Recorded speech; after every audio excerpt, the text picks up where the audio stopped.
वेद न सिर्फ भारतीय संस्कृति के बारे में बताते हैं, बल्कि ये वैदिक समय से ही भारत के लोगों की जो सामाजिक, आर्थिक और धार्मिक मान्यताएं रही हैं उसको भी बताते हैं। ऋग्वेद, सामवेद, यजुर्वेद और अथर्ववेद, इन चारों ही वेदों के बारे में हमने अपने पिछले वीडियो में विस्तार से जाना था। साथ ही हमने देखा था कि कैसे पूर्व वैदिक काल, ऋग्वैदिक काल से उत्तर वैदिक काल तक में समाज में परिवर्तन हुए थे और चारों वेदों की रचना हुई थी। एक तरफ जहाँ ऋग्वैदिक काल या पूर्व वैदिक काल में ऋग्वेद की रचना हुई, तो वहीं उत्तर वैदिक काल में सामवेद, यजुर्वेद और अथर्ववेद की रचना हुई। परंतु इन चारों ही वेदों के अलावा भी अन्य ग्रंथ रचे गए जो ब्राह्मण, आरण्यक और उपनिषद के नाम से जाने जाते हैं। आज के अपने इस वीडियो में हम ब्राह्मण, आरण्यक और उपनिषद के बारे में ही जानेंगे कि इनका विषय क्या है और क्यों इनकी रचना की गई। सबसे प्राचीन वेद ऋग्वेद है, जिसकी रचना अलग अलग ऋषि मुनियों ने की। इसके 10 मंडलों को अलग अलग ऋषि मुनियों ने रचा है। ऋग्वेद में ईश्वर से जुड़ने के लिए मंत्र दिए गए हैं। इसका मुख्य उद्देश्य ईश्वर से जुड़ना है, ईश्वर को प्राप्त करना है। और चूंकि इसकी रचना अलग अलग ऋषि मुनियों ने की है, इसलिए सभी ने अपने अपने अनुसार ईश्वर को प्राप्त करने के तरीके बताए हैं। सभी के अंतिम लक्ष्य तो ईश्वर को प्राप्त करना है, परंतु ईश्वर की प्राप्ति का मार्ग सभी का अलग अलग है।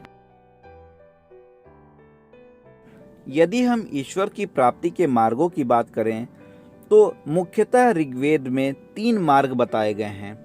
एक है ईश्वर से सीधे संपर्क करने के लिए मंत्रोच्चारण करें।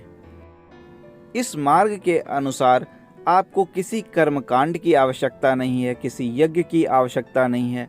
सिर्फ आप स्वयं अकेले में भी मंत्रोच्चारण करके ईश्वर तक पहुंच सकते हैं।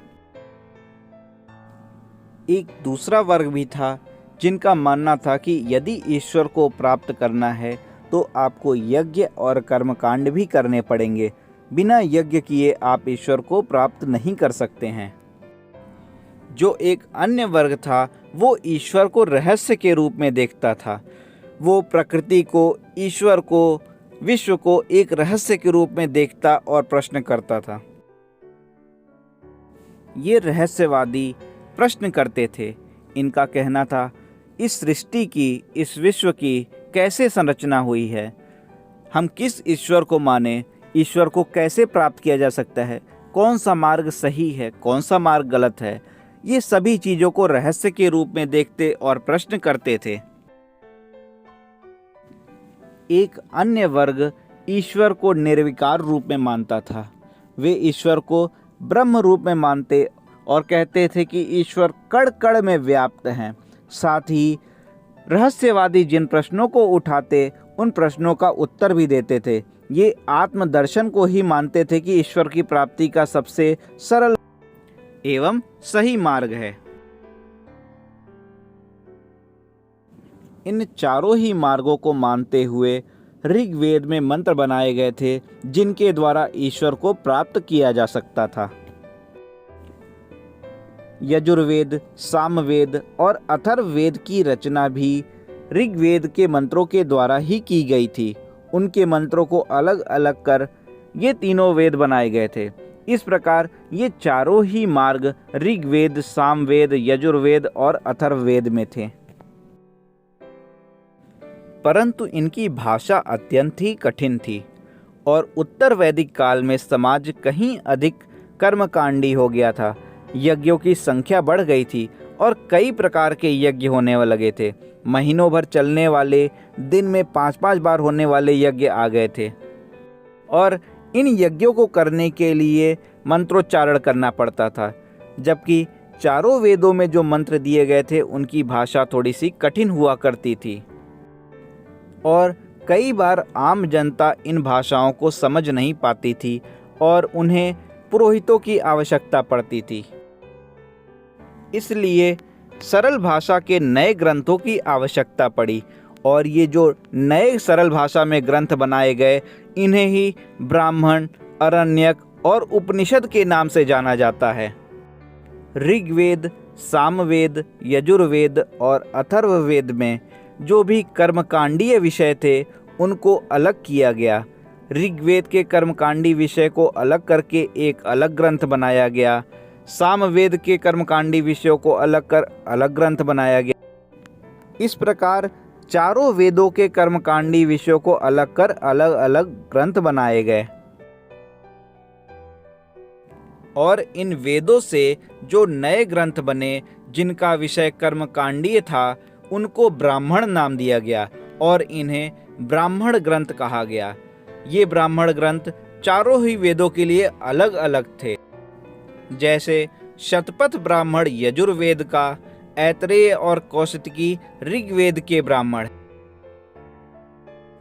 इसी प्रकार जो रहस्यवादी थे वो रहस्यों का पता लगाने के लिए जंगलों का विचरण करने लगे थे और उन्होंने चारों ही वेदों से जो भी रहस्यवादी मंत्र थे उनको अलग किया, रहस्य के विषयों को अलग किया और एक नए ग्रंथ की रचना की। और ये नए ग्रंथ जिनका विषय रहस्यवाद था इनको अरण्यक नाम दिया गया।